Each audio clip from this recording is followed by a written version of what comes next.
Okay, Okay. so we're in Gimel Zion. Hamapeles liyom arba'im. So what happened is we had a woman who gave birth, and she was able to she let's say she went she was had gave birth to a boy, and after 7 days she was able to go to mikveh, and she had relations with her husband, and then on at 40 days since the previous birth, or no, sorry, at 40 days since her since she had, yeah, since she went to mikveh, 40 days since she went to mikveh, um Eina choshesh levalad.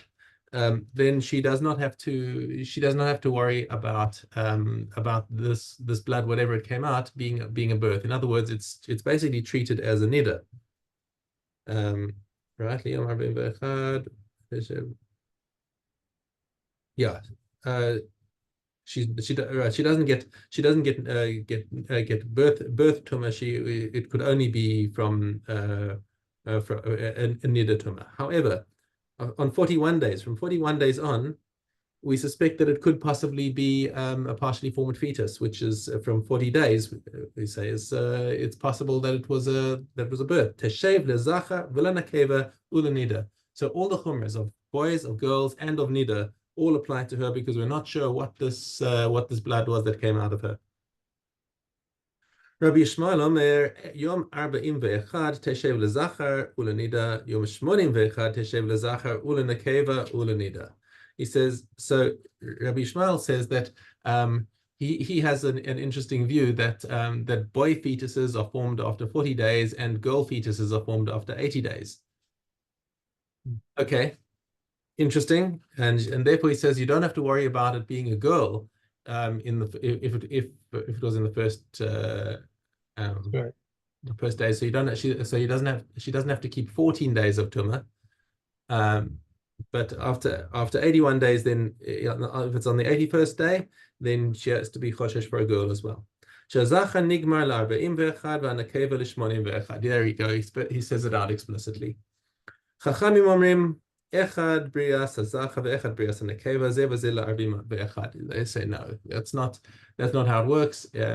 Boys and girls take the same amount of time to form, and after 41 days, she has to be choshesh for that whatever came out of her was a miscarried girl.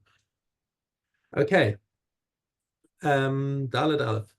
Benos kusim nidos me arisasan. Okay, just to refresh ourselves on because we're going to be going into halachas of the kusim and of the tzedukim.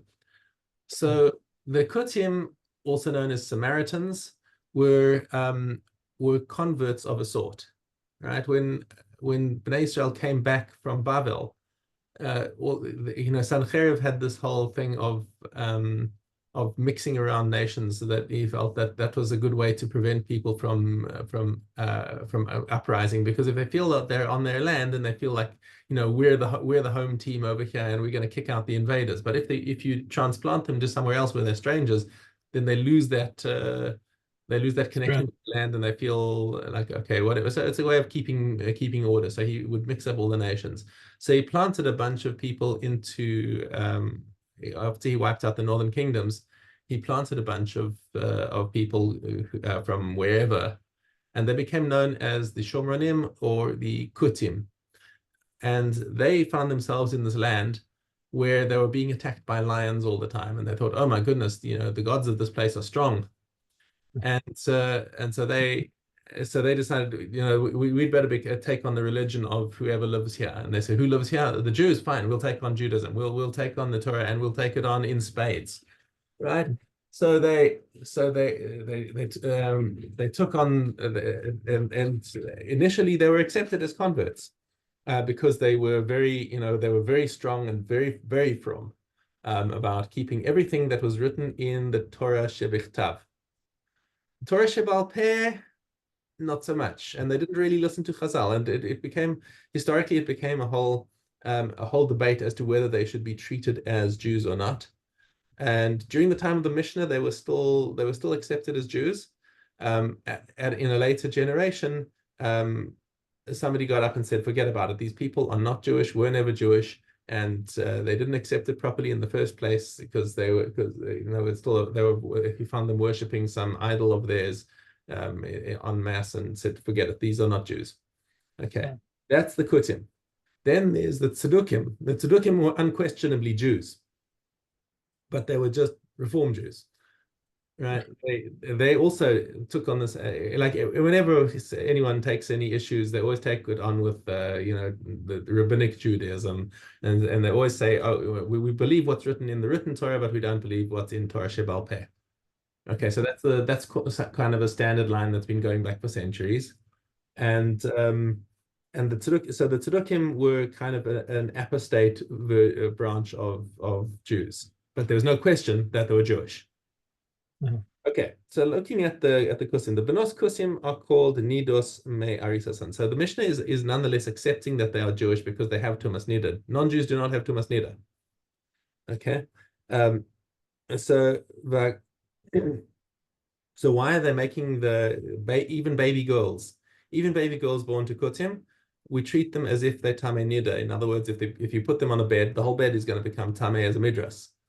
Okay, why is that? Because Chazal have a drasha. Now, what you normally assume is that only girls who are capable of menstruating would become niddas.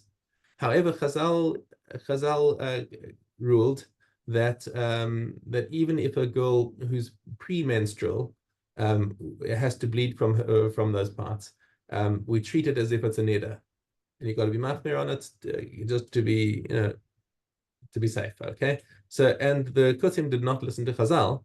Therefore, as kind of a knas, maybe as a knas, but maybe as just a thing, because we know that they're not going to listen, so we have to treat all of their children as if they're niddas and that they would be to mikvah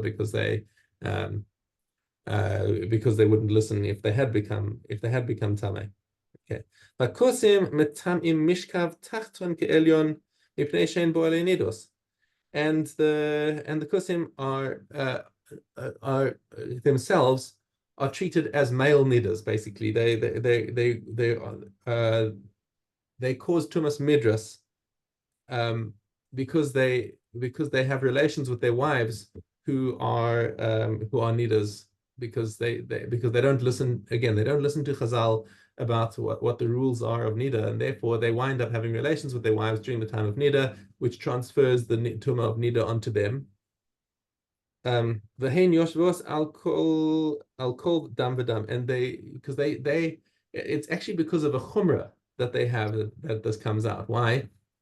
Because we only have certain colors, and we only know these colors because of Chazal. Okay, so let's say we're talking about yellow. Now, only Akavia ben Mahalalel said about yellow that's tamei, but everyone else said no, and the halacha is that yellow is tahor. But the Kutim are extra from. So if a woman comes with a shaila and says, I've got yellow, I've had a yellow emission, and they say, oh, you're a niddah. Okay, great. So what can go wrong with that? Because she starts counting now, 7 days. Now, meanwhile, on the third day, she comes and starts bleeding. And that, in reality, is when she becomes a niddah. So now, after 7 days since the yellow blood, she goes to mikveh, and which we say is that didn't do anything because she's still in her 7 days of niddah. But now she's gone to mikveh then, and now she thinks she's tahor. They have relations. Meanwhile, she is still a niddah, and her husband becomes tamei from her.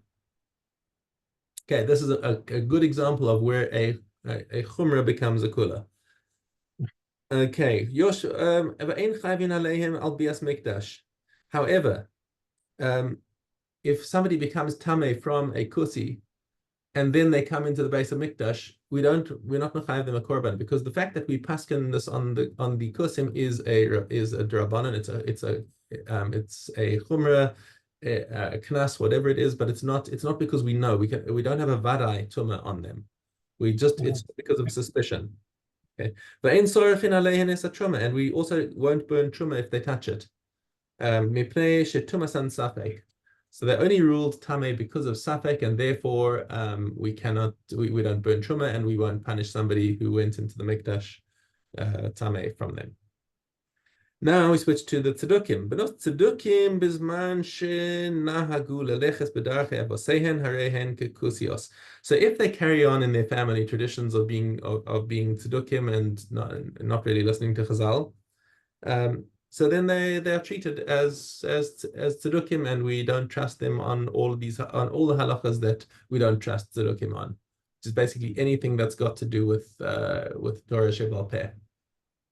Yisrael, however, if they do teshuvah, then immediately we accept them as Yisrael. As soon as we see that they're behaving properly, then we treat them as a Yisrael, right? Because this is not even a question that they're Jewish. It's just that they've been brought up in Tzeduki families. Rabbi Yossi Omer, he says no, it's the other way around. Le'olam hen ki Yisrael. You must assume the best of them. Trust them as Yisrael unless we know that they are following in their family traditions. Just because they were born into a bad family doesn't mean that they're bad. Which is a nice perspective, in terms of judging lekafschus, but the halacha does not follow Rabbi Yossi in this case. Okay, we have overrun, unfortunately, because of my computer issues, but it's we have one more left, I think, right? Rudal. Yeah, no, that's it. We're done in the new Mishnayos. You did 3, right? Yeah, we did 3. I'm sorry. Okay, all right. So I'll do the rest of my own. Mikvaos Yud Hey. Okay. And tell me when you want to stop. So yeah, sure. All handles of utensils that are too long and will be cut short need only to be immersed up to the prescribed length. Rabbi Yehuda says only if it is completely immersed. The prescribed length of the chain of a large bucket is 4 handbreadths. For the chain of a small bucket, it's 2 handbreadths. They need be immersed only up to these prescribed lengths. And Reb Tarfon says only if the link is completely immersed. A string tied to a basket is not considered a combination unless it is sewn on. Beis Shammai says we may not immerse in water in cold water, or in cold water in water, or in clean water in foul water, or foul water in clean water. Beis says we may immerse them. If one immersed a vessel that is filled with liquid, it is though it was not immersed, but if it is filled with urine, it is regarded as water. If it is filled with purification water, it is not cleansed unless the water of the mikveh is mixed with the purification water. Rabbi Yossi says even if a vessel has a capacity of a quart, only one reviews of these liquids is as though it was not immersed. All food combine to make up the amount of half a pras that disqualifies a person. All liquids that can combine to make up the amount of revius that disqualifies a person. This is the stringency in the case of drinking Talmud liquids over the case of a mikvah. They made other liquids in the same as water. Okay. Taros. But tomorrow when we finish Mikvahs, then we start at the beginning of Niddah.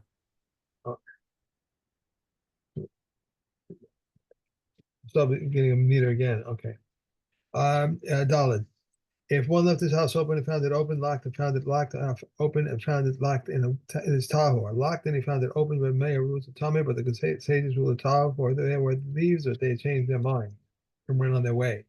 If the wife of an Amahara sent to the house of a Kaveh in order to bring out his son, daughter, or animal, everything in the house is tahor since she entered without permission.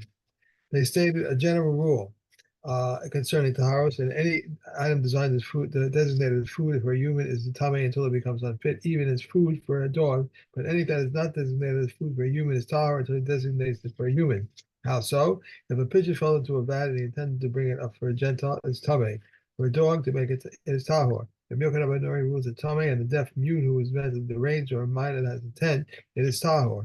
If you raise it up, it is tame, where they have an act of but not intent. Okay.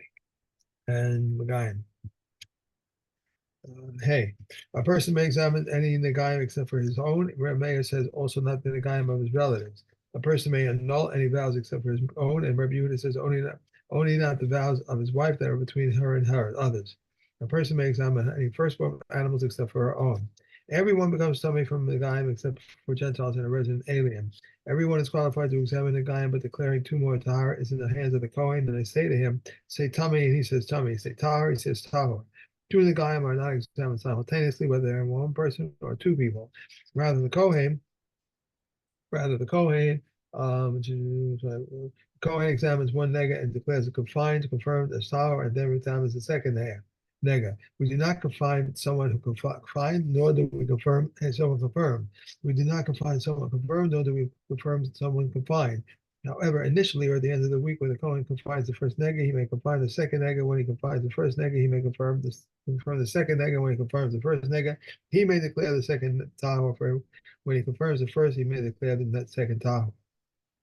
We declare examining the nega on the bridegroom until after the 7 days of rejoicing, whether the nega appears on his body, his house, or his clothing. Similarly, we delay examining the nega for a festival until all the days of the festival are over. Okay. And we have a I think, cross. you know what, let's take a stop over there because I'm gonna have to run off. Okay. Finish next week. Have a See you wonderful Sunday. Good Sunday. Shabbos. Thank you. Bye. Bye.